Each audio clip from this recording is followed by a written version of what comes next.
Das ist ein Hymer B880 und die Kiste ist so fett, kann ich euch sagen, dass die ist so begeisternd, so genial, dass man den Markus Braun, der da hinten steht, fast gar nicht sehen kann. Ja? Ich zeige es euch mal. Es ist ein Doppelachser, Tandemachser ist mit da drauf. Er ist irre lang. Und Markus hat zu mir gesagt, wir müssen den unbedingt mal filmen, denn man sieht ihn nicht so oft da draußen in Videos. Jetzt muss man auch dazu sagen, nicht so viele Händler gönnen sich den Luxus, den einfach mal in die Ausstellung ein Jahr zu fixieren, muss man auch sagen. Das ist bei euch Standard. Das ist Standard. Also so Ausstellungsfahrzeuge stehen das ganze Jahr da. Wir tauschen die erst aus, wenn wieder Ersatz kommt, falls wir auch einen verkauft haben. Und wie gesagt, sowas muss man einfach live erleben. So, wir gehen mal gerade ein Stück zur Seite, denn der große Star ist wirklich dieses Fahrzeug hier. Er ist unglaublich lang, aber das täuscht. Wenn man drin ist, ein bisschen Übung hat, er ist 8,80 Meter lang. Das heißt also so lang wie so ein 8,99 Meter, aber so lang wie so ein Durchschnittsliner, sage ich jetzt mal, ist aber viel flacher. Das ist überhaupt nicht zu vergleichen vom Fahrkomfort, oder? Nee, und vor allem, wenn du auf dem Campingplatz fährst, es sieht nicht gleich so ganz groß aus. Also viele winken dich dann rein und sind dann erstaunt, wieso es nicht auf den Platz geht. Aber warum es gar nicht mehr aufhört, oder? Ja, genau. Weil der sieht einfach nicht so groß aus. Das ist trotzdem elegant, 9 Meter und trotzdem noch eine Eleganz. Er ist ja krass lang, wenn du jetzt mal hier von der Seite guckst und man muss auch sagen, du hast eben gesagt, er sieht nicht so groß oder ich sag mal nicht so protzig aus, das ist der Fall. Also er ist ein bisschen kleiner, ein bisschen gedrungener, aber die Profis, die wissen, hier kommt die Edelklasse, oder? Ja, also ist absolute Luxusklasse. Auch von der Ausstattung her ist alles drin. In so einem Fahrzeug in so einer Ausprägung kostet mittlerweile 190.000, aber man kann es auch mit 200.000 haben. Ist aber immer noch günstig, muss man sagen. Also wenn man sagt 200.000, da fängt die Luxusklasse der großen 7,5 Tonner fängt da erst an. Ja. Da hat der aber schon richtig viel drin. Da hat der Vollausstattung. Wie wir sehen, der hat auch sogar Hubstützen schon dran jetzt in der Ausprägung. Also das ist jetzt bei dem Fahrzeug selbst vom neuen Preis mit 190.000 alles dabei. So, das heißt also, ich kriege richtig viel Auto, ich bekomme viel Innenraum, schmal sind sie eh alle, muss man sagen. Also mehr wie 2,50 Meter ohne Slideout geht ja eh nicht. Was haben wir für eine Breite? 2,35 Meter. So, also sehr schmal. Trotzdem, ich sag mal, der Radstand, der hat es schon in sich. Das ist wie so ein, ich nenne mal in Amerika, du kennst das ja bei entsprechenden Hochzeiten, da gibt es ja diese, wie nennt man die, die ganz großen Limos. So. Ja. Und das hier ist eigentlich eine Limo, also vom Radstand. Das ist ein Hymer-Limo, ja, so ungefähr. Aber der fährt sich, also derjenige, wo man Tandemachser gefahren ist, der liegt da wie ein Brett. Also fangen wir mal an. Tandemachser. Ja. Das ist schon mal eine Philosophie für sich. Der Vorteil ist, ein Rad ist immer auf dem Boden. Ein Rad ist immer auf dem Boden und vor allem hinten hat man mehr Hinterachslasten auch. Also wir haben hier ein Fahrzeug mit 5,5 Tonnen zulässigem Gesamtgewicht und auch hier 800, 900 Kilo Zuladung trotz Vollausstattung. Also 800 bis 900 Kilo Vollausstattung. Da können sich viele schon eine Scheibe abschneiden, denn wir sind ja unter 7,5 Tonnen. Ja. Der reißt die bei weitem nicht, oder? Nee, der hat 5,5 Tonnen zulässiges Gesamtgewicht. So, jetzt kommt es aber noch besser. Also warum ich dir das sage, ist, ich hatte mal einen Tabat-Wohnwagen mit Doppelachse. Und wenn du das gefahren hast, der läuft hinter einem VW-Bus hinterher, als glaubst du, da ist zum Beispiel ein Schlagloch. Das ist gar nicht so schlimm. Das heißt also, ein Rad ist vielleicht im Schlagloch, das andere ist ja noch auf der Straße. Das heißt also, der Fahrkomfort ist enorm. Du sagst, man braucht keine Luftfederung. Nee, bei so einem Fahrzeug nicht. Also der liegt wirklich da wie ein Brett. Der schaukelt sich nicht auf, auch in langgezogenen Kurven. Ich bin den letztes Jahr ja selber im Urlaub gefahren. Man kann sogar Geschwindigkeiten fahren, also 140 ist kein Problem mit so einem Fahrzeug. Darf man nicht, aber theoretisch. So, ich zeige das mal gerade. Bitte fahrt es nicht, denn das ist nicht erlaubt. Ich habe gehört, die Sprinter sind bei, ich glaube, bei 120 abgeriegelt. Stimmt das? Der ist nicht abgeriegelt, nein. Okay, sehr schön. Gute Nachricht. Ich weiß gar nicht, wie schnell man in Frankreich fahren darf. Ich glaube, da geht es ein bisschen schneller. Da ist, glaube ich, 120 oder 130 fahren. Bitte nicht festnageln auf der Information. B880, ist das jetzt ein Masterline? Das ist ein Masterline, genau. Sehen wir wieder an dem schönen GFK-Heck. Also dem sein kleiner Bruder, das ist ja der 87er oder sogar MLT 87 als teilintegrierten. Die Konzepte sind ähnlich. Der hier ist halt gestreckt, hat innen mehr Wohnraum, mehr Kleiderschränke, größere Küche, sehen wir nachher noch. Also richtig schön. Ist das ein 4- oder 2-Personen-Fahrzeug? Das ist ein 4-Personen, gibt es auch als 5-Sitzer. Der hat sogar einen 5. Sitz dann drin, wo man Infahrtrichtung mit Dreipunktgurt und Isofix hat. Ist auch ein Vorteil von dem Konzept. So, die Fenster Polyvision flächenbündig, Ja. das ist auch ordentlich. Das heißt, hinten ist wahrscheinlich ein Längsbett. Einzelbetten, genau. Einzelbetten wieder das längs. bekannte Einzelbettenkonzept. Ja, bitte mach mal auf hinten. Und riesen Heckgarage. Das ist enorm. Also das gleiche Konzept wie alles, was wir gefilmt haben. Das heißt, ganz niedrige Ladekante, extrem niedrig, ganz hohe Belastung, GFK. Du merkst, ich lerne.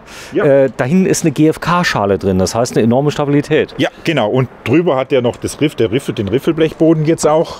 Und auch was sehr, sehr gut ist, auch die zusätzliche Schienen. Hier haben wir jetzt noch Isomatten, das Paket dabei. Hier haben wir noch Schienen, da kann man auch noch zusätzlich was verzurren. Also da passen auch dann die Ösen von hier, passen auch hier rein und kann man auch richtig was verspannen. Ja, du hast auch hier richtige zentrale Punkte. Das heißt, du hast ein Schloss, Ja, der was hat aber eine Zentralverriegelung. eine Zentralverriegelung mit drin. Heißt, ich drücke auf den Knopf und alles ist verriegelt. Alles ist verriegelt, genau. Ihr habt, das ist ja jetzt ein Lagerfahrzeug. Wenn man sowas jetzt ordert, Zentralverriegelung, Hubstützen und so weiter, das ist das, was einer auch wahrscheinlich bestellen würde beim 880er, oder? Ja, das ist mittlerweile Standard, oder gerade Hubstützen. Das ordert mal eigentlich so ziemlich jeder jetzt mit. Das sind jetzt die Goldschmidt-Hubstützen. So, das ist ordentlich, hatte ich selber, muss ich sagen. Das hebt das Fahrzeug sogar richtig an, also sogar bis die Räder da in der Luft sind. Also der macht richtig geraden Wohnraum innen drin. Das heißt also, ich könnte sogar, wenn ich jetzt eine Reifenpanne hätte, den hochheben. Goldschmidt ist ja schon, ich sag mal, das ist ja schon Premium. Ich fasse mal zusammen. Das heißt, wir haben 9 Meter Länge. Wir haben ein 4-Personen-Fahrzeug. Wir haben ein 4 oder 5. Wir haben ein Doppelbodenkonzept. Zeig mal bitte. Den gibt es auch nicht mit Gastank. Ich frage mal so ketzerisch. Einer nicht. Leider nicht. Ja. Okay, da gibt es auch niemand, der das jemals nachgerüstet hat. Nee. Okay. Also dann, ich frage auch nie wieder. So, das heißt, hier kann ich durchladen von vorne nach hinten. Ich könnte aber eine Dieselstandheizung einbauen. Das würde gehen, vorne. Das geht, ja. Das Sowas geht, die würde gehen, unterstützt. genau. Weil da weiß ich nämlich, da gibt es einen Wärmetauscher, das weiß ich aus erster Hand. Den könnte man an die Halde hängen. Dann würde man das Gas ausmachen, wird die Dieselheizung laufen lassen, die Webasto, die kann Okay. das nämlich. Das kann man sogar nachrüsten bei der Alde. Ja. Okay, da kommen mir gerade so Gedanken, weil nee, kann ja mal sein, weißt du, die Leute wollen ja Autarkie, die Heizung geht mal kaputt, dann habe ich noch eine. Du hast ja hier mehrere Heizsysteme drin. Ich habe gesehen, die Klimaanlage, je nach Klimaanlage kann heizen. Klimaanlage kann man auch heizen, genau, aber macht jetzt keinen Sinn, weil wenn im Winter, da muss auch die Energie in den Doppelboden unten mit rein, sonst frieren die Tanks ein. Das ist so. Die Tanks liegen alle im Doppelboden. Alle, 180 Liter Frischwasser, 150 Liter Abwasser, die liegen alle hier schön im Doppelboden. Und durch das gestreckte Konzept haben wir halt im Mittelbereich unheimlich viel Stauraum. Die ganzen Klappen aus Alu, richtig Metall, also kein Spielzeug. Nee, Hymer baut da kein Spielzeug ein. Wir sind in der Premium-Klasse. So, das hier ist GFK hier unten. Das ist alles GFK, genau. Also unverrottbar. Da kann Wasser ran, Salz ran, das spielt auch keine Rolle. wieder überall die thermische Trennung von den Stahlträgern hier schön gemacht, dass kein Schwitzwasser kommt. Das ist alles mit dem SLC-Fahrgestell Standard. So, der Tank Diesel. Jetzt ist der Sprinter nicht zwingend dafür bekannt, zu saufen, sage ich jetzt mal. Also wir reden ja hier von wahrscheinlich schon bei der Länge so von 13, 14 Litern, oder? Ja, so 14 Liter braucht er schon. Liter Tankvolumen? 90 Liter. 90 Liter, das heißt 14 Liter. Also Autonomie hätte ich dann so ca. 500 Kilometer. Ja, Ist das realistisch? das ist realistisch. Okay. Ja. So, jetzt habt ihr eine Besonderheit, ich zeige das mal gerade. Ihr habt ein Designelement entwickelt, das die Räder weiter nach innen kommen lässt. Denn das Genau. ist diese, zeig mal. Sogenannte Muskel hier. Also Sprinter hat die Räder immer relativ weit innen von Haus aus, vom Radstand her. Dies galt als Designelement zu kaschieren. Und das ist Hymer hier sehr gut gelungen mit dem Muskel. Das heißt, es geht ein bisschen weiter rein. Muskel nennt ihr das? Ja, Genau. es sieht doch so aus. Es sieht sogar gut aus. Und dementsprechend ist die Optik von vorne viel schöner. Okay, das heißt, das Problem, sonst wären die Räder ganz innen gewesen. Ja, das sieht dann so ein bisschen... Das war früher immer so bei den alten B-Klassen und darum hat man eben, wo das Fahrzeug neu entwickelt wurde, gesagt, das geht nicht mehr so und hat hier eigentlich eine schöne Designformensprache. Ich zeig das mal gerade. Dadurch ist nämlich, wenn man das hier an der Seite vorbeischaut, dann vorne die Front. Das ist ja, ich meine, sie haben ja alles weggelassen, was man weglassen konnte vom Kühlergrill. Ja. Wenn sie jetzt noch ein bisschen was weglassen, dann fällt er runter. Aber das ist schon sehr modern, oder? Das ist sehr modern, auch hier mit den Chrom-Applikationen, mit dem Radarfeld unten drin, das ist richtig schön integriert. Das Der macht hat schon direkt eine Distronic Der drin. hat die Distronic auch mit drin, genau. Selbst bei solchen großen Fahrzeugen. Auch alles abgeprüft, mit Daimler freigegeben. So, das heißt, der überwacht auch die Spur, wie ich sehe. Er hat, glaube ich, einen Warner hat er, glaube ich, drin. Der ist aber nicht aktiv. Der ist so, nicht aktiv. Der ist nicht aktiv. So, das ist okay, habe ich verstanden. So, das Dach ist GFK komplett. Das ist serienmäßig GFK. Das also heißt, Hümer hat hier ein anderes Konzept. Hümer macht das Original Aluminiumdach und klebt über das Aluminiumdach eine GFK-Platte. Das heißt, bei starkem Hagelschlag habt ihr den Vorteil, dass es keine GFK-Risse gibt. Jetzt Thema Solar. Also Leute wollen ja autark stehen. Jetzt wenn wir gleich mal reinsehen, dann sehen wir die Batterien. Was ist denn maximal möglich? Könnt ihr das nachrüsten auch? Das können wir auch problemlos nachrüsten. Also wir kriegen auch 300 Watt auf so ein Fahrzeug drauf, Solar. Ab Werk, Hümer bietet leider nur 2x90 Watt an, aber wir können es auch auf 300 oder 400 Watt aufrüsten. Okay, das geht. So, jetzt hat man hier eine Tür. Dieses Zusatzschloss, was du hier gewählt hast, das ist Serie oder? Das ist nicht Serie, da bin ich jetzt ein sehr großer Fan. Wir haben jetzt einmal die Drittstufe, die automatisch ausfährt. Das Sag ist nochmal bitte. Also das heißt, ich mache zu, da fährt sie rein? Genau. Ah, toll, okay. Ja, und eben dieses Schloss hat halt den Vorteil, das ist so ein Abus Stahlbügelschloss, kann man hier rüber drehen und hat zusätzlich noch eine Sicherheit, weil was macht ein Dieb? Der schaut halt hier, ob er irgendwo reinkommt, aber da unten ist dann nochmals eben alles nochmals zusätzlich gesichert und intakt. Also hab ich gesehen. Naja, es gibt so ein Teil, leider im Internet gibt es Videos, wo du mit roher Gewalt einfach das Schloss überdrehst und dann ziehst du es einfach raus. Und das ist so Thema Alarmanlage. Da habe ich jetzt tolle Videos gedreht, wo du sogar schon, wenn du nur gegen das Auto kommst, schon ein Voralarm losgeht und so. Das könnt ihr auch nachrüsten. Oder? Das können wir auch nachrüsten, ja. Standardmäßig gibt es die Titronik jetzt bei dem Fahrzeug als Beispiel. Das rüsten wir auch. Draußen auch gelungen, hast du vielleicht eben gehört. Ja, ging alarmlos. Aber da kann man viel machen. Es wird eingebrochen, muss man sagen. Das heißt also, den, ich sag mal, ganz großen Schmuck sollte man dann vielleicht doch nicht mitnehmen, oder? Nee, oder mit einem Tresor. Also wir bieten ja auch Tresore an, wo man den Doppelboden dann einbauen kann, wo mit den Rahmenteilen verbunden sind. Solche Sachen sind sinnvoll. Jetzt ist hier eine Kederleiste. Was kann die? Das ist praktisch für hinten in der Heckgarage haben wir die Isoliermatte gesehen. Wenn jemand zum Wintercampen geht, kann er die Isoliermatte vorne außen auch noch rumziehen. Und der hat standardmäßig ja auch schon den Rollladen. So, der hat das auf beiden Seiten. Das ist das Ding, was wir hinten gesehen haben. Genau, das kann man da schön einziehen. Das bringt natürlich enorm was. Bringt enorm was, ja. Also Wintercamping kein Thema? Bei so einem Fahrzeug absolut nicht. Schneelast, was ist denn damit? Ja, müssen die Leute schon mal schippen? Muss man, also wenn jetzt 2 Meter Schnee drauf liegen, auf alle Fälle. Okay. Ja. Das ist so, aber der wird nicht zusammenbrechen, oder? Nee. Trotzdem aufpassen, nasser Schnee, da kommen Tonnen. Das sind Tonnen. Ja, dass man das weiß. Du bist ja auch aus hier dem Bereich, kennst dich aus. Also, nochmal zusammenfassen. Breite 2,35 Meter, 35, Rückfahrkamera, Serie. Serienmäßig nicht, aber das ist in dem Paket dann mit dabei. Das ist die Original Mercedes Rückfahrkamera, das ist eben auch integriert in das MBUX. So, jetzt ist es ja so, sowas wird ja konfiguriert. Habt ihr viele 880er Plätze gekauft oder kauft ihr grundsätzlich Plätze und da kann gebaut werden, was will? Genau, wir kaufen die Bauplätze und da können wir auch einen 87er draus machen, 97er oder eben einen 880er. Es kommt auf die Spezifikationsfristen drauf an, wenn die noch frei sind, ist das möglich. So, das ist jetzt weiß. Gibt es denn auch in weiß den 880er? Gibt es auch in weiß, ja.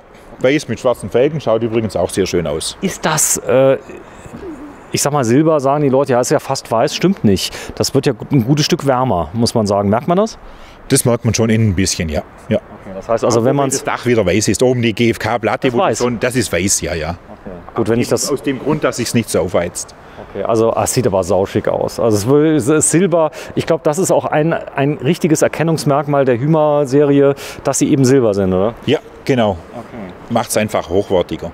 So, Tandemachse haben wir gezeigt. Hier ist die Energieeinspeisung. Genau, 230 Volt Anschluss. Hier wieder. Mal schauen, was hier so verbaut ist. Außenstauraumklappe rechts, links ist Standard bei dem Fahrzeug. Gut, wenn das Heck natürlich aus GFK ist, der Boden ist aus GFK, korrekt? Ja, genau. So, dann Außendusche sehe ich. Haben wir jetzt bloß den Brausekopf weggemacht. Zentralverriegelung hier vorne drin, das ist natürlich, also ich würde die immer mitbestellen, aber klar, jetzt sagen die Leute, das kostet ja alles viel Geld, weißt du? Aber die Qual der Wahl, wenn ich den mal so 3-4 Jahre fahre, verkaufe ihn, kriegt man den verkauft? Ja, locker. Gibt es einen Markt für einen 880er? Ja, einen riesigen Markt. Ja. Ist auch in den nordischen Ländern sehr beliebt, Norwegen, Schweden. Wintercamping. Genau, hier auch wieder 230 Volt Steckdosen. Also manche habe ich jetzt auch gehabt. Der Kühlbox hier kann man halt schön anschließen, Wechselrichter innen drin, kann man die betreiben. Was krass ist, 350. Also da reden wir schon Traglast-Heckgarage wie bei den großen Linern. Ja. Auch die Höhe, das ist interessant. Da ist auch kein Nachteil. Im Gegenteil, du hast eine sehr, sehr niedrige Ladekante. Das kann ich gar nicht oft genug betonen. Das ist Wahnsinn. Also da, ich sag mal, gerade Roller hochschieben. Ja. Da brauchst du nicht unbedingt eine zweite Auffahrrampe, dass du also parallel mit hochgehen musst. Das ist bei mir der Fall. Ja, Oder ist so. E-Bikes wiegen ja auch immer mehr. Das Stimmt. wiegt ja schnell mal 20 Kilo. So, das ist, keine Ahnung, wie lang ist die? 5 Meter, die Thule? Das ist die 6 Meter. 6 Meter. Ja. So, bitte passt auf. Fahrt die rein. Die ist wahrscheinlich elektrisch. Nee, die ist nicht elektrisch, die ist von Hand. Also Hymer baut die ja nicht aufs Dach, sondern so seitlich hin. Und die kann man noch bequem reinkurbeln. Kommt man auch gut hin. Ich zeige das mal gerade hier runter, sieht man die 6 Meter. Also wenn ihr am Strand seid, ja, ich habe aus eigener Erfahrung schon, holt euch fahrt sie nicht raus. Ich habe schon So gut kann man die gar nicht abspannen. Geht nicht. Also Ja. wenn da mal so ein Windschuss kommt, das ist so. Aber trotzdem bei normalen Verhältnissen. Ich habe jetzt ein neues Fahrzeug jetzt geordert. Da haben wir die Markise nur wegen dem Wiederverkauf reingemacht. Ich habe die noch nie rausgefahren. Ich hole mir immer so ein Spanntab, Ja. also was ich dann einfach wegmache. Das kann dann auch mal wirklich... Kann nichts kaputt gehen. Ja, ich habe immer Angst jetzt. Das letzte Mal, da ist oben so ein Element gebrochen. Das Problem war noch nicht mal, es hat 150 € gekostet. Das war nicht lieferbar. So, Aufbautür, die ist echt breit. Also das ist eine Breite. Der hat die breite Eingangstür. Auch hier schön mit Stoff kaschiert. Und wieder das große Sicherheitsschloss. Das ist hier auch drin. Das ist gleich schließend mit der Fahrertüre. Krass. Und hier Komforteingangstür, oben Schließung, unten Schließung. Und hier nochmals die dritte Schließung mit dem Sicherheitsschloss. Das habe ich gehört, wenn man die zumacht, da kommt so ein Servo, das arbeitet noch irgendwie, habe ich gehört. Ja, So jetzt, die Tegos, das ist praktisch die von Tegos dann. genau, das meine ich, das Geräusch. Ja. Ich zeige mal gerade, das Modell heißt BMLI 880. Das ist hier auf einen 5,5-Tonner. 417 CDI, nehme ich an, ist hier drin. Ja. So, Fahrkomfortpaket, Paket Plus, also es ist volle Hütte und trotzdem, und da wird es wieder Schläge geben, nur 192.000 €. Aber das ist eine Menge Geld. Das ist eine Menge Geld, aber für ein 9 Meter Auto. Ja, jetzt muss man aber auch dazu sagen, das sind oft Menschen, viele Unternehmer, die sowas kaufen, die ihr Leben lang gearbeitet haben, die wenig Urlaub haben. Du kennst das aus eigener Erfahrung. Du bist hier Geschäftsführer, da kann man so gut wie man will planen. Es kann immer was dazwischen kommen. Ja, sehr oft. Ja. Ist mir selber auch schon oft genug passiert. Aber darum hat man Reisemobil, dann verschiebt man es halt eine Woche. So ist es. Ja, Goldschmidt, das hier ist die Hubstützanlage und du sagst, das ist Komfort pur, oder? Ja, genau. Du drückst hier auf den Knopf, wenn du auch ein bisschen schräg stehst, drückst du auf den Knopf und das Ding fährt gerade. Man kann mal sein, man muss Keilis unterlegen, wenn es zu viel Hub ist, aber ist trotzdem eine sehr bequeme Sache. Super. Ja, Hymer, hier vorne sieht man das. Da gibt es einen Namen hier für diesen Einstieg, du hast es mir eben schon gesagt. Coupé-Einstieg. Coupé-Einstieg, nennen wir das, ja. ja. Mein Gott, was alles gibt. Aber ich lerne dazu. Dank dieses professionellen Verhaltens von mir, dass du auch, ich sag mal, bereit bist, mir noch neue Sachen beizubringen, die ich nicht wusste. Denn du bist seit über 20 Jahren bei Hymer. Also wenn du es nicht weißt, dann weiß ich es nicht. Du warst vorher im Werk, hä? Ich war vorher im Werk, genau, in der Auftragsabwicklung mal früher. Guck mal hier, das heißt, die haben 2 Nieten, 6 Schrauben, 5 Schrauben und 2 Nieten. Da kann ich nicht mehr zählen. 1, 2, 3, 4, 1, 2, doch 7 insgesamt. Das heißt, das ist ordentlich. Der Aufbau selber, Seitenwände sind holzfrei. Holzfrei, Alu innen, Alu außen, Polyurethanschaum in der Mitte. So, geh mal bitte rein. Ja. Tätätä. Jetzt machen wir mal Folgendes, denn Eingeheizt. eingeheizt. Ey, du bist mein Held heute. Denn es ist echt kalt draußen. Draußen sind, glaube ich, 3 Grad im Moment. Und jetzt zeigen wir mal, wie irre viel Platz du hier drin hast. Da musst du aber gut planen. Das heißt also bei einem 235er Auto, das sind zwar nur wenige Zentimeter, aber da muss man richtig planen. Und ja, wir melden uns gleich. Innenraum im 880er bleibt dran. Das ist der Innenraum, den muss man wirklich zelebrieren, denn bei so einem schmalen Fahrzeug habe ich nicht nur das, was ich jetzt auf der rechten Seite habe, sondern ich habe einen riesengroßen Teil der Küche auf der linken Seite noch mit dem großen Tech Tower, der immer beliebter wird, muss man sagen. Also Backofen ist bei der Größe Pflicht, oder? Das ist Pflicht, ja. Anders geht es nicht mehr. Das heißt, ihr ordert das mit. Du hast 4 Kinder. Was wird da schon mal gebacken? Ich nehme den Grill im Sommer mit und mache alles draußen. Was alles draußen? Ja, backen tun wir da hier jetzt nicht großartig. Das ist so. Ich habe heute bei euch auf dem Parkplatz Story gedreht. Wieder ein Pärchen, seit 7 Jahren leben sie im Phoenix. Ihr habt ja auch Phoenix. Da ist auch ein Backofen drin. Sie hat eine Waage drin gehabt. Da wusste ich schon, also das ist keine Drogenwaage, sondern da wird was anderes abgewogen. Richtig gebacken mit allem drum und dran. Und das war herrlich. Das heißt, man kann da wirklich viel machen. Man kann richtig leben in so einem Fahrzeug, oder? Da kann man richtig leben, ja. Auch vor allem der Gefrierbereich, Kühlbereich, Backofen oben. Auch hier, der hat jetzt die andere Küche und zwar ein bisschen gestreckt. Also wir sind ja hier im BMLi 880, das heißt, wir haben hier nochmals mehr Platz. Wir haben hier auch einen zusätzlichen separaten Ausguss, wo man hier irgendwelche Sachen auch ausgießen kann. Ist es Oberfläche, ist Mineralstoff, oder? Das ist Mineralstoff hier. Also ganz hochwertig, oder? Ja, ja. Das ist auch die absolute Luxusklasse von Hümer. Merkt man auch, das wiegt auch alles. Hier genauso. Kann man auch als Schneidbrett dann verwenden hier. Ich habe gesehen, es gibt eine Marke, die ihr auch habt. Carthago hat auch Doppelachser lang. Ja. Kann man die vergleichen? Ist das ähnlich? Es ist ähnlich, wobei Hümer natürlich sehr lange Erfahrung mit Mercedes hat. Also Hümer baut die Fahrzeuge ja schon länger und hat dementsprechend auch sehr viel Erfahrung, aber man kann die Konzepte schon vergleichen. Hümer ist halt von der Ausprägung her auch ein Tick moderner, muss man dazu sagen. Ja, ich habe das nur gesehen, denn ich sag mal, diese Form, dass du so eine ganz lange Zigarre hast auf Mercedes-Benz, das lieben Leute. Ich habe das am Anfang in Kroatien gesehen. Da gibt es noch eine andere Firma, die hat das immer gebaut. Ich komme jetzt nicht drauf, wie sie heißt. Aber das hat mich immer fasziniert und ich wusste immer, oh, der so ein Auto fährt, der muss immer viel Geld haben. Das sind keine Autos, die du dann wahrscheinlich kriegst, so lange Autos für unter 100.000. Trotzdem, wenn du es richtig rechnest, wir werden uns gleich mal den Raum angucken, du hast hier Platz wie in einem Liner. Da ist kein Unterschied, oder? Da ist gar kein Unterschied. Ja. Nee, da ist gar kein Unterschied. Der größte Unterschied ist halt in den Frischwasser-, Abwassertankkapazitäten. Ein Liner hat meistens einen Fäkalientank. Gut, man muss sagen, das gibt es hier nicht, aber jetzt rein vom Wohnraum verglichen, musst du hier gar keine Abstriche machen. Wenn einer sagt, ich will unbedingt eine Trenntoilette haben, könnt ihr sowas realisieren? Also in der Werkstatt, oder macht ihr das nicht? Nee, bis jetzt haben wir noch keine einzige eingebaut. Das heißt, da fragt im Moment keiner nach, oder? Nee, also meistens ist es eine zweite Kassette. Da kommen die meisten damit zurecht und Trenntoiletten haben wir jetzt keine Erfahrungen damit. Ja, Tedford hat die Quadratur des Kreises gelöst, Induktion und Gas. Ja, das wollen viele, gell? Das Hybridsystem gibt es mit 2 Flammen und hier zusätzlich noch Tedford-Kocher. Sehr, sehr schick, oder? Das heißt auch hier das Gas fällt, dadurch, dass es offen ist, wirkt es wie in einer Profiküche. Wenn du einmal zeigst für die Leute, die immer drumherum wischen, man kann das abnehmen. Das kann man auch abnehmen. Das ist hier so in so Ösen drin. Genau. So. Und jetzt wird es wieder Aha machen, ganz vielen sagen, ach so geht das. Weil am Anfang habe ich das erste halbe Jahr, bin ich hingegangen, habe drumherum gewischt. Ja. Und nee, man kann es wirklich abnehmen. Was ich das letzte Mal gesehen habe, ich weiß nicht, ob es bei euch war, eine Zentralverriegelung der Klappen. Ist das irgendwann mal geplant oder braucht Hümer das nicht?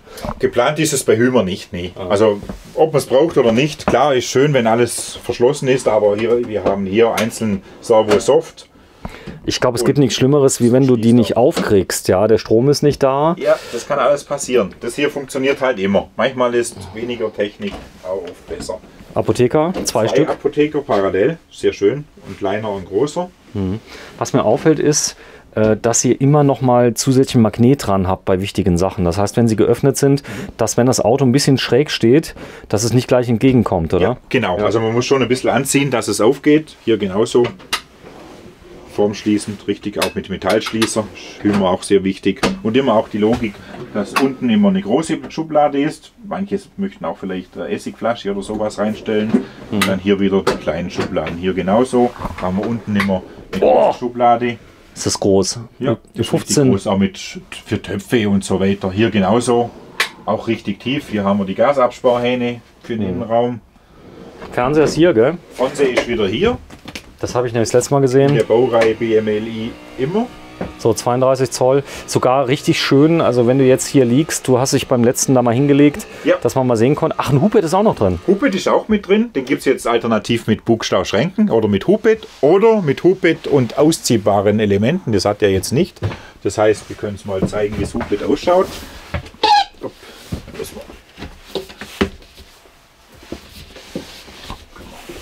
ich zeig mal ganz kurz in der Zeit mal den Fernseher. Du legst gerade die Sitze um, das kennen wir schon.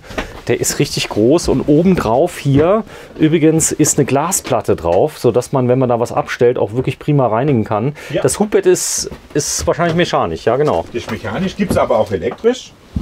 Aber was mir so aufgefallen ist, das Schlimme ist ja nicht das Ziehen von oben nach unten fürs Kreuz, sondern das Drücken von der anderen Seite. Und das Hubbett geht fast, ich habe es gefilmt, mit einem Finger habe ich es hochgedrückt. Ja. Weil eben es nicht so ist, dass es hochdrücken musst, sondern du musst es runterziehen und das ist nicht so schlimm. Genau. Also das ist so kreuzmäßig, weil ich habe es dann morgens, wenn du es dann hochdrücken willst, ja, du bist fertig, kann man die Auflagen liegen lassen, oder? Die kann man liegen lassen. Gut, wenn sie zu dick sind, das muss oben einrasten, muss man von unten ein bisschen nachdrücken, aber die kann man liegen lassen. Und eben das Konzept, das gibt es jetzt noch mit Ausziehelementen, sodass Sie ja hier noch Einzelbetten... das habe ich gesehen, Einzelbetten, Genau, das heißt, du kannst jetzt verlängern. nicht, Ja. aber gerade Optional? optional ist es möglich. Genau. Das heißt, du ziehst hier nochmal raus, Die zwei kannst das Ganze Elemente verlängern. zieht man so raus, bis dorthin, wird dann oben mit befestigt Ja. und kann dann praktisch in Längsrichtung in dem Hubbett schlafen. Okay, das heißt, vorne könnten dann auch Eltern schlafen oder mal 4 erwachsene Personen, die mitkommen. Ich kann mir vorstellen, wenn Ja. das hier so eine, ich sag mal, eine Gemeinschaft ist, die sich kennt, Ja. die mal zusammen in Skiurlaub fahren will, muss ja nicht immer die große Familie sein mit Kindern, Genau. sondern es können ja auch Bekannte sein. Und das funktioniert hier Das auch funktioniert. von der Privatsphäre. Ja, ich denke mir, Skiurlaub, das ist ja nochmal was anderes. Da kommst du ja abends, bist vielleicht K.O. von der Piste, trinkst vielleicht noch ein bisschen was. Da ist jeder froh, dass er dann in die er Sauna Ruhe geht, hat. nach Hause. Ja, genau, das geht. Du hast ein richtiges Dreiraumkonzept, das zeigen wir mal. Komm, ich zeig mal ganz kurz vorne das Fahrerhaus, was da ist. Das ist das Mercedes-Benz Sprinter Fahrerhaus. Das Ja. Besondere ist das Multifunktionslenkrad, was du mit dabei hast. Du hast vom Fahrfeeling her PKW, SUV. Ja, auf alle Fälle, auch von der Geräuschkulisse, das ist wirklich eine Schau. Und wie der auf der Straße liegt, das ist ebenfalls... Ach, der geht, du musst nicht festhalten bei dem Rollo. nee, muss gar nichts. Also das kannst du auf Mittelstufe fahren oder Also dann ich muss meins nicht immer festhalten. ganz runter. Nicht, dass die Zündung an ist. Ja, die Sicherung drin. Ah, okay. Darum hält der an, da ist noch so ein Sicherungshebel. Okay, das heißt, während der Fahrt, damit es nicht weiter runter geht, dass du auch noch was siehst, gell? Genau, Okay, verstanden. Ja, Und das ist ein ja, richtiger also. Rollo, ein Rollladen. das ist ein richtiger Rollladen. Der isoliert auch. Ja, das ist im Winter natürlich ein Traum. Der geht aber nicht von oben nach unten oder gibt es einen zweiten? Wir haben auch noch einen Sichtschutzrollo. Wenn jetzt jemand sagt, okay, tagsüber ist mir das alles zu dunkel, kann man den hochfahren. Und dann gibt es noch ein sogenanntes Sichtschutzrollo. Achso, Privacy. Okay. So, das könnte ich jetzt... Ach, das ist die maximale. Okay, Das das ist heißt... Maximale. Das ist nur, dass man von außen nicht so reinzieht. Verstanden. So, auf der rechten Seite hast du wahrscheinlich Plissés. Da haben wir unsere herkömmlichen PCs, genau. Macht es halt auch noch ein bisschen wohnlicher. Kann man hier schon sehen. Also es ist eine Sache Einhängen. von Sekunden. Genau. Gut. So, im Hubbett habe ich noch indirekte Beleuchtung, fällt mir gerade auf. Das sind ja die Fächer, die hier mit drin sind. Dann das Fernsehkonzept. Die alte macht doch relativ schnell warm, muss ich sagen. Also weil ich dachte jetzt, du hast sie ja angeheizt heute Morgen, die ist extrem träge, aber wenn du die auf Vollgas stellst, das Ja, geht. 2-3 Stunden. Das war jetzt nicht Vollgas, wir haben nur 18 Grad eingestellt. Ja, aber es hat sich gewehrt. Ja, dann, das ist jetzt hier die Sitzgruppe. Kann man den Tisch, den kann man jetzt nicht absenken, gell?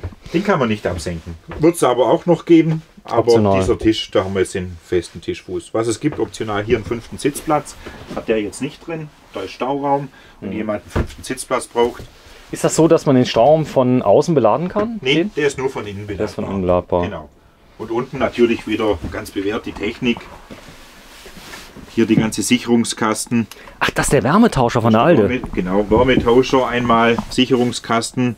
Da haben wir noch ein zusätzliches Gebläse, dass es mehr einen Doppelboden reinbläst, Das ist natürlich wo genial man gelöst. separat steuern kann. Das heißt, du hast auch warm, hast du auch vorne im Fahrerhaus, dadurch, dass du hier die Warmwasserheizung in Luft umtauschst, dann kommst du ganz weit nach vorne. Ja, genau. Jetzt habe Und ich das verstanden. kannst du separat steuern, das Gebläse. Ich habe es jetzt ausgemacht, aber man kann es, ist auch nicht laut, man kann es zusätzlich anschalten. Und hier haben wir einen Wechselrichter, das ist der Waco, der 1800 Watt. So, hier vorne sind wahrscheinlich die Batterien, Das sind wieder die Batterien, genau. die da Auch sind. wieder natürlich das große Paket. Der hat jetzt zum Beispiel die großen Blöcke. Lithium. Hymer liefert 2x150 Lithium plus die 95 AGM.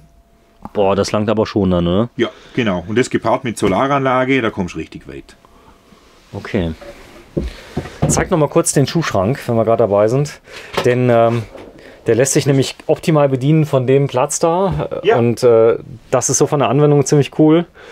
Dann ist die Blickachse natürlich klasse. Das heißt, wenn jetzt jemand hier kocht, mach mal bitte den Fernseher noch mal runter. Dann sieht man, die quietschen aber alle. alle. Die werden. Ja, das, genau. das sind diese Aluprofile, die aufeinander reiben. Ja, Aber das ist, glaube ich, nur ein bisschen fett. das ist nur Fett. Also sowas machen wir jetzt bei uns in der Werkstatt, bevor wir Fahrzeug durchchecken. Also wenn das der Mangel ist, dass ihr sagt, um Gottes Willen kaufe ich nicht, ja, dann seid ihr hier am falschen Platz. Dann die Blickachse, ist es komplett offen. Ja. Das ist klar, jetzt hast du bei so einem Liner, ist die Stehhöhe vielleicht noch ein bisschen größer, aber du bist jetzt über 1,80 Meter, du hast noch richtig Kopf, du hast die Schuhe gerade an, muss man auch dazu sagen. Das heißt, Stehhöhe ist ordentlich.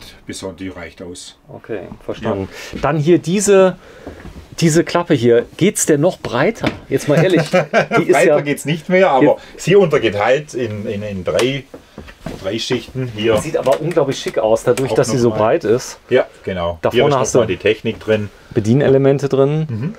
Hast du hier schon das neue Panel? Ne, hier ist noch das alte. Wie gesagt, das sind Welten. Schaut euch das neue Panel an. Wir haben es gefilmt im Hymer BML T87. BMLT 780 haben wir heute gefilmt. Das neue Bedienpanel, wir werden es aber extra nochmal benennen. Es sind Welten dazwischen, aber trotzdem funktionieren tut es auch. Es ist nicht so schlimm, also kann ich euch sagen. Nee, aber auch hier ordentliche Verschließung. Der Was Hymer auch schön macht, hier die ganze Verkleidung, das sieht einfach aus wie ein Guss. Hier die Baldacci-Schiene, da geht es über Hymer Originalteile, wieder Küchenrollenhalter, Gewürzboards, wo man da einhängen kann. So, das Fahrzeug ist wahrscheinlich nicht permanent offen, sondern hier fragt man an, dann kommt einer mit, macht's auf, oder? Genau, das ist nicht permanent offen. Vorne haben es, einmal war es wahrscheinlich zu lange offen, da hat jemand dann irgendwas brauchen können.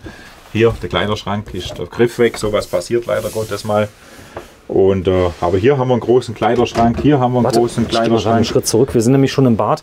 Du hast leider einen Schrank unterschlagen. Vorne, genau. Ja, denn die Leute waren sehr aufmerksam gerade. Und bevor ihr jetzt... Da müssen wir von vorne nach hinten, der hat nämlich so viel. Bevor ihr nämlich einen Kommentar jetzt schreibt und sagt, hier, der Markus hat uns den Kleiderschrank nicht... Also das wäre zum Beispiel ein toller Schrank für Jacken, weil er direkt am Eingang ist, oder? Genau. So, jetzt hast du Jacken, dann hast du hier dein Raumbad mit, bitte einmal kurz die Toilette schließen, dass man mal sieht, also das kann ich komplett vereinzeln. Das kann man komplett zumachen. Okay, mach nochmal auf. Ist natürlich dann auch ein Riesenraum. Ja, und zwar einen echten Raum, den zeigen wir gleich. Ja. Dann hast du hier deinen zweiten Kleiderschrank. Genau, auch mit Schubladen. Mit Schubladen für Unterwäsche. Wir stehen übrigens gerade im Bad und haben im Bad einen Kleiderschrank. Das ist schon mal gut. Auch zum Hängen, hier genauso zum Hängen. Kann man dann auch variabel rausnehmen. Markus, was ich toll finde, du weißt, nee, das weißt du nicht, ich packe mir immer so Flugkoffer, die als Handgepäck beim Flug vorbeigehen. Davon habe ich 3 Stück. Ja. Und die nehme ich immer mit, wenn ich auf Reisen gehe, weil ich immer mit verschiedenen Reisemobilen reise. Okay. Und die passen hier rein. Guck mal. Ja. Du kannst die hochkant reinstellen und kannst dann, weißt du, ich bin ja teilweise nur 3-4 Tage weg und dann packe ich immer, weil wir auch teilweise sehr schwere Fahrzeuge haben, da kannst du ja nicht 1000 Sachen drin lassen. Und hier passen richtige Koffer rein. Ja, oder hier natürlich noch umso mehr. Boah! Da kannst du 3 reinstellen. Der ist ja noch größer wie der, den wir eben gezeigt haben. Oder größer. Oder täuscht das? Nee. Der ist noch größer ein bisschen. Irre. Der ist irre, ja.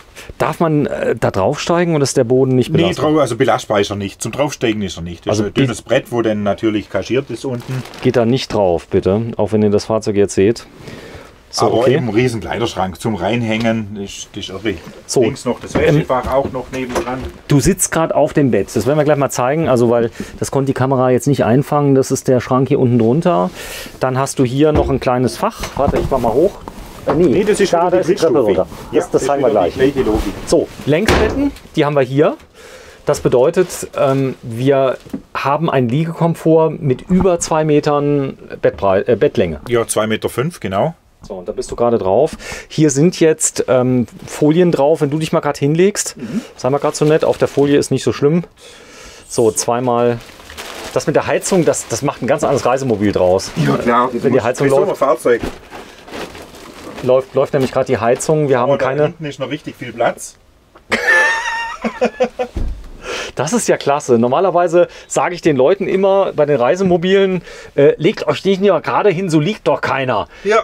Aber es ist ja, wenn du Fernsehen guckst, liegst du doch mal so, oder? Ja klar, du hast ja hier einen zweiten Flachbildschirm.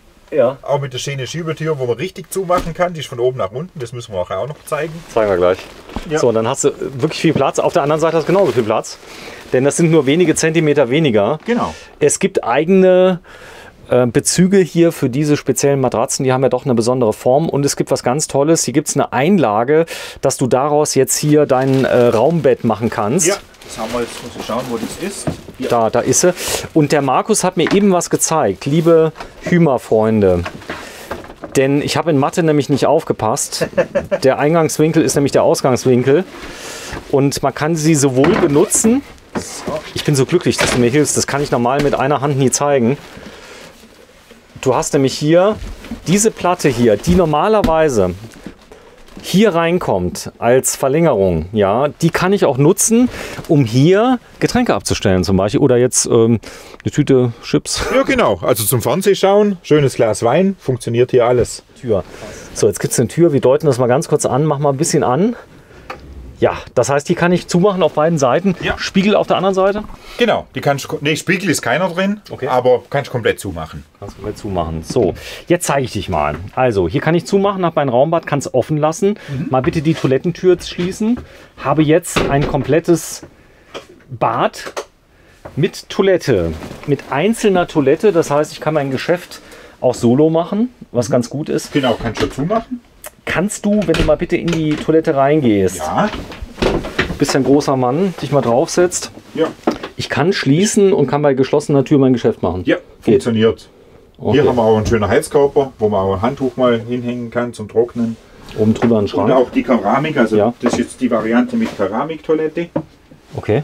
Achso, ein Inlay drin oder Inlet, aus Keramik. Genau, Keramik Okay. Inlet, genau. So, dann hast du hier einen Schrank hinter dir. Ja. Großer Schrank für alle möglichen Utensilien. Also Auch gut Dachluke, Fenster zur guten Durchlüftung. eigene Toilette, eine Truma Aventa in der Mitte wieder, eine Klimaanlage ist mit Ja. drin. Wir haben eine riesen Dusche. Die ist schon richtig gut. Also das ist wirklich vom Liner raus. Also die steht dem überhaupt nichts nach. Wirklich eine große Dusche. Bitte einmal drehen. Also da haben wir richtig Platz hier. Geht. Okay. Dann ein Mineralstoff. Waschbecken ist mit drin. Große Schränke drunter. Genau, richtig schöne Schubladen. Länge 9 Meter, gell? Hier, Länge 9 Meter, 8,99 Meter, genau. 3 Stück. Dann nochmal Handtuchhalter mit dabei. Hier haben wir noch ein Nochmals, Schränkchen. genau. Das habe ich auch gar nicht so oft gesehen, dass die Expander da dabei sind. Die Das du hat hast. Hümer immer mit dabei Ja. im Standard. Du hast nochmal Beleuchtung im Schrank drin. Mach die mal bitte an. In den Spiegel meine ich. Habe ich gerade gesehen. Da war nämlich... Bin ich mal gespannt, wie hell das wird. Geht es noch heller? Guck mal. Geht dunkler. Machen wir gerade Vollgas, weil das wird die Mädels nämlich interessieren. Jetzt Das ist ist Vollgas. genial. Boah, da siehst du jede Pore. Ich muss dringend zum Kosmetiker. Nee, war Spaß. So, hier vorne kannst du noch Sachen reinstellen. Dann hast du, ich nehme an, eine Druckwasserpumpe drin, also professionell. Nee, der hat eine Tauchpumpe Eine Tauchpumpe ja, drin. der hat nach wie vor die Tandem-Tauchpumpe. Funktioniert. Ja, funktioniert immer. Tandem, was heißt Tandem? Das ist praktisch eine Doppelhub-Tauchpumpe. Okay, also das ist mit drin. Ich muss es irgendwie mal zusammenfassen. Wir haben ja jetzt Liner-Basis, also Iveco Daily, höher gebaut, größerer Doppelboden. Das hier ist so ein bisschen in der Mitte, kann man das sagen? Das heißt also ja, kann man genau so sagen. Also zwischen ganz groß und also Liner ist ja auch nochmal abgespeckt. Dann haben Ja. wir unter 7,5 Tonnen mein Daily. genau, vom Innenraumkonzept ist es eigentlich eher ein Liner, aber von den Außenmaßen jetzt von der Höhe, von der Haptik, von der Breite ist es ein ganz normales Reisemobil. Wird auch nicht gleich als Liner wahrgenommen, wenn man irgendwo hinfährt. Ich glaube, das ist vielen wichtig. Du kommst da also auf etwas schlankerem Fuß. Ja. Gibt ja schon mal Probleme, wenn du auf den Stellplatz fährst. Oh, da kommen hier die reichen Schnösel, die haben das Geld und so weiter. Vielleicht, klar, mag ja sein, es kostet ein bisschen mehr. Aber ist ja klar, wenn du jetzt nach Kroatien kommst und hast da dann so einen riesen Morello dabei, 11 Meter, kann es sein, dass der ganze Campingplatz nicht mehr mit dir spricht. Ja? Genau. wenn du nicht gerade rausspringst und einmal Hallo sagst. Aber das hier ist so ein bisschen mehr Understatement, oder? Das ist mehr Understatement und hat eben innen drin genauso einen Platz wie jetzt ein Liner. Gut, ein bisschen weniger zugegeben. Ist ja nicht ganz so breit. Okay, ja. Ich verstehe langsam, wo Hymer hin will. Die haben auch Kastenwagen, Hymer? Haben auch, gell? Ja. Kastenwagen haben die, das heißt, sie haben günstige, wo geht's da los bei Teilintegrierten bei Hymer? Bei Teilintegrierten geht es los bei mittlerweile auch 70. Ja, 70, 75. Ich habe gesehen, Free, was ist Free? Das ist der Kastenwagen, das ist die günstige Kastenwagenbaureihe, wobei die geht auch bei 60 erst mittlerweile los. Das ist so. Preise haben sich erhöht. Leider. Warum? Fiat hat die Preise stark angezogen, also einmal die Chassishersteller und das, was man in der Zeitung jeden Tag liest, Holz, Aluminium, Stahl, ist hier eben alles mit verbaut und darum gibt es die massive Preiserhöhungen. So, komm, wir gehen mal nach vorne, dann unterhalten wir uns noch 5 Minuten über den Mythos Reisemobile. Du bist ja nicht erst seit 1.12.2021 dabei, sondern ich glaube seit 1900... Schon 20 Jahre, genau. 20 Jahre. Ja. Gab es da irgendein Geschenk vom Freistaat? Pralinen oder so? Nee. Keine Pralinen? Ich kaufe dir welche. Genau, wenn du mal so lieb bist, setz dich mal da rein.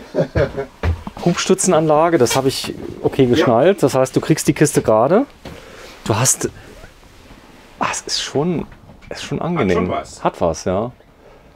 Aber muss man zeigen, muss man berichten, muss man anfassen, glaube ich. Ja, und das Raumgefühl auch erleben. Also darum stehen solche Fahrzeuge immer hier. Man muss das einfach erleben. Passt es für mich, passt es nicht? Möchte ich so ein Konzept, wo ein bisschen in der Mitte liegt, kurz vor den Linern.